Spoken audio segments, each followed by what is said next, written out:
నమస్తే వెన్నెల టీవీకి స్వాగతం. అనంతపురం జిల్లా గుత్తి పట్టణంలోని మంగళవారం తహసీల్దార్ కార్యాలయం ఎదుట వైసీపీ నాయకులు ధర్నా చేపట్టారు.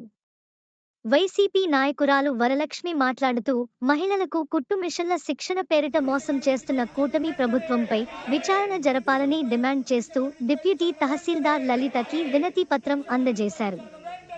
ఈ కార్యక్రమంలో Gutti municipal chairperson Vannuru Bi, MPP Gandlapati Visalakshi, vice MPP Tirupalamma, municipal కౌన్సిలర్లు మార్తాడు హసీనా, గద్దల రూతమ్మ, మహిళా నాయకురాలు హేమలత రెడ్డి, లావణ్య, భాగ్య, గుత్తి పట్టణ కన్వీనర్ కప్పలబండ మధుసూదన్ రెడ్డి, జిల్లా నాయకులు సివి రంగారెడ్డి, గురుప్రసాద్ యాదవ్, రంగస్వామి, పాలేటి మధుసూదన్ రెడ్డి, మున్సిపల్ కౌన్సిలర్లు వాల్మీకి శివ, వరదరాజులు, కెవి రమణ, కొత్తపేటరాము యాదవ్, బింగి కిరణ్ బాబు, షఫీ, నాగేంద్ర, గోపిరెడ్డిన తదితరులు పాల్గొన్నారు.